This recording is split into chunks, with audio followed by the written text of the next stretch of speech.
let's quickly go over how to create a PDF file in Photoshop so that you can turn in a nice screenshot for me. So let's say this is a finished project and we have the layers panel over here on the right. If you're in Photoshop, I'd ask that you undock your layers panel and pull it out so that we can see more of the layers. And you're going to open that up so that I can see if you've used layer folders, where I can see where the layer styles are, so I can see that you named things, and so forth. Then you're going to click in the bottom of your computer where it says type here to search, type snip. When the snipping tool appears, click the scissors, and then snip only your picture and the layers panel. Don't get all these toolbars. I don't want all that stuff. Just the stuff that I need.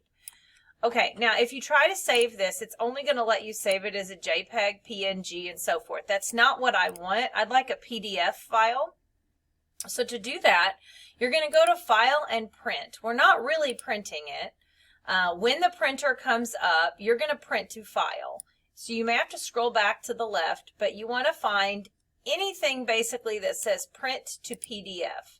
I can go to Microsoft Print to PDF, Adobe PDF, Fox Reader PDF. It doesn't matter as long as it says PDF.